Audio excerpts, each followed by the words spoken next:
Aloha and good morning on this eve of our own Christmas arrival. We're all arriving at a state of awareness. Um, let's say we finally come to knowing ourselves. But this is why I want to read this, because there is a great but. Because are we really there? Have we really found it? Since we have Buddha nature as our driving force, as working the basis of our human precious body we've obtained from beginningless time, meaning we have a gift. And what are we doing with this gift? We have spiritual friends, we have a life, we've had college, we've had education, and have we attained Buddhahood? That is my dear question. Have we attained a result of our time here on earth, of our toiling, building Legos as children, doing tests, going to school, boarding buses, getting on the computer? Have we arrived? And what is that arrival, that eternal moment? Are we there yet? So I want to point out some obstacles, because the fault lies in people like ourselves coming under the power of the things that are causing us not to attain Buddhahood, not to attain the there-ness, the present. Oh, I'm already there. I'm not hungry. I don't need to pay rent. Weather's not raining. I'm there. And being there in those uncomfortable, chaotic situations is also part of our awareness and our Buddhahood. But if we can arrive at a state of, like where I am in Hawaii, a state of present peacefulness, less obstructions, distractions, to attain the state of momentary bliss and enlightenment and samadhi, is what I'm seeking. So here is back to the reading. What are the obstacles that have allowed us not to attain Buddhahood in this lifetime or right now, the presentness of being? What is preventing us? Well, there is the attachment to sensuous experiences during our life, sensual pleasures in this world, the desire to sleep in a nice bed, to watch television, to have somebody give us attention, a massage, all the things that basically grandize our ego, build our kingly or queenly relationship to dominating over material nature, which is what I've been looking at in my life, seeing that everything materially can be an obstacle for my path, or actually an assistance or a hindrance. So just like, for example, this toilet paper. It's bleach dioxin paper that we wipe our butt with, and we absorb into our very sensitive tissues and absorb more toxins, meaning we put so many things in our lives that we overlook that are causing us the problems, the hindrances, the expense, the eating and then putting it in the toilet. And this is life. Life is like the knife. We're all under the knife. And if we can scrutinize ourselves to the point of like a microscope and finding that little things like the toilet paper absorbing dioxins and cutting down the trees and those issues, right down to where we're putting gas in the tank and why are we driving this car anyways. Most of the stuff you're doing is out of pleasure or distraction or not knowing what to do, and you just culminate your life into doing things. You no longer are in charge. Your environment's in charge of you.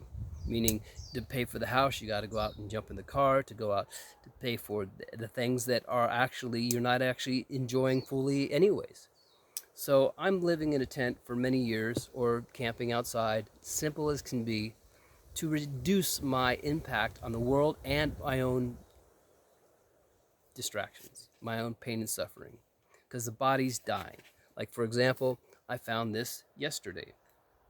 This is comes from a very rare deer here in Hawaii, and they drop them off every year.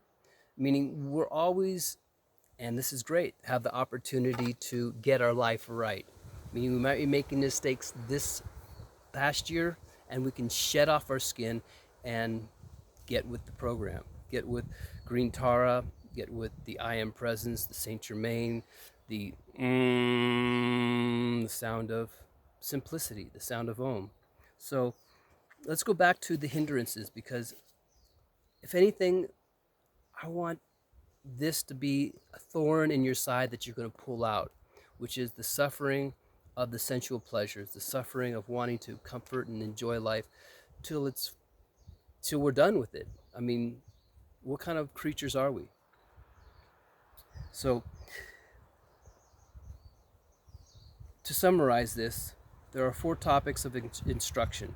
First, concentrating your attention on transitoriness, things that are transitory, things that are going to be gone tomorrow or even now. Seeing that if we don't seek that pleasure, then we don't have to engage in it and be distracted. So try to get as many distractions out of your life as possible. And that's why I always tell people, quit your job, find that your real job is Buddha nature, is Buddha enlightenment, is the presence of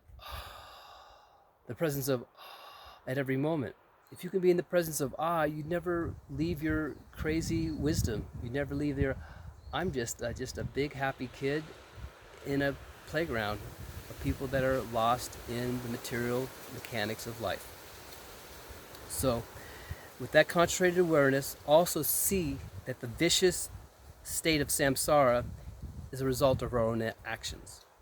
Meaning the child who doesn't know something's hot and reaches for it, this is us. The world is burning. It's in flames. It's enticing us to become more inflammatory, inflamed. That's why all the foods, if you look at all the foods, they're all inflammatory. You can't enjoy really good food without it being overcooked, over-sweetened, salted, whatever. Meaning our life has become an entertainment show. It's a movie. It's a one big movie, and we're just here to enjoy it.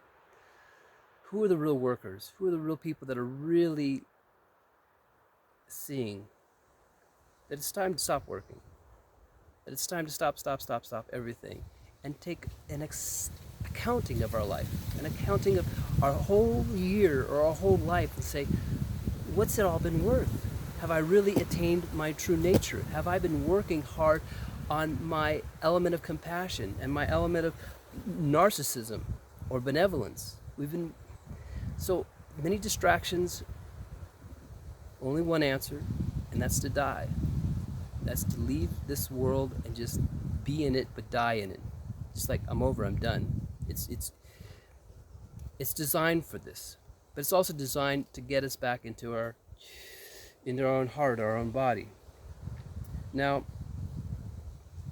how do we attain an enlightened attitude in and amongst the suffering, the frustration, the poles are dying, the earth, the water, the trees, everything seems to be dying, the birds? Well, how do you have a positive attitude? Not assuming anything other than what is. Not trying to change it or manipulate it so that we have a better time in it, but just be in it. So if you're not feeling sad, frustrated, pain, like you want to cry all the time, then you're not paying attention. Because I want to cry all the time. The sadness of what I saw growing up, the world being, and then the way it is now. My children aren't going to enjoy it as much as I did or have the opportunities that we did. But then again, the red man, the brown man, the black man, the yellow man, we've all these native tribes enjoyed the earth on its terms, not manipulating it for our terms. So assess your life and see if it's all been worth it.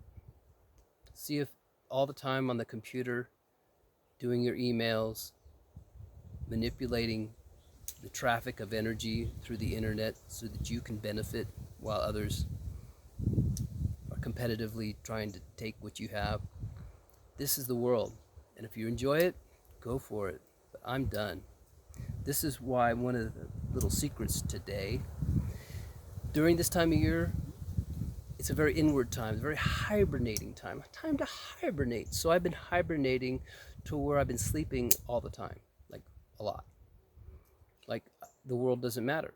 I wake up and I go back to sleep, turn over and go back to sleep, wake up, go back to sleep. Yesterday, I slept until 2. So I just get up and go back to sleep. And I was like, wow, if you think about it, between 2 and I went to bed around,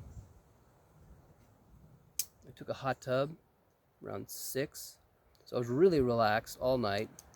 And I went to bed, well, it doesn't matter when I went to bed. The whole point is that I stay in bed as long as I can and reduce my own pain and suffering.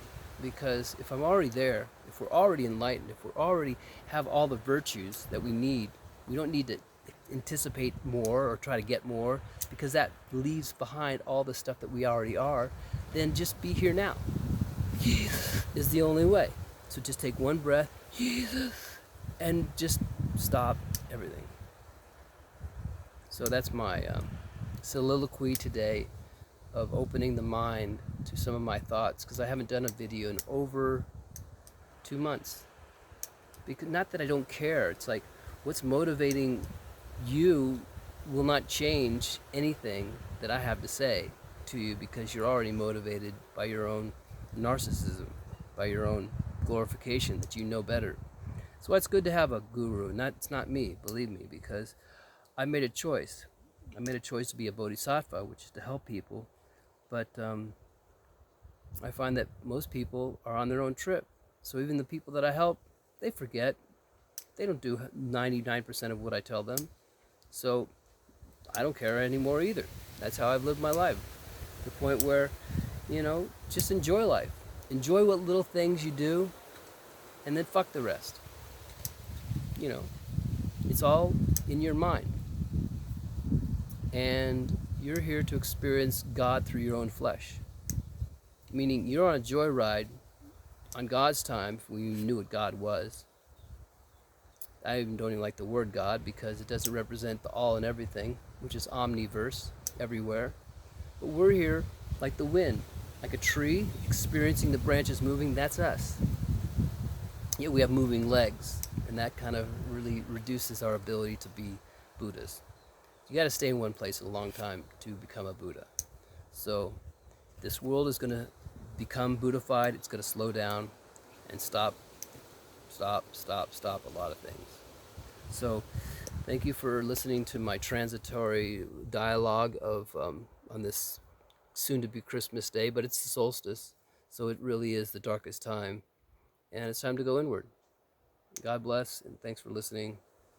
Reach out again. I'm here in Hawaii, offering some sort of trainings if people are interested in knowing something about breath work, yoga, meditation, basically how to get out of our own way. So thanks for hanging out with me. I approve of this message.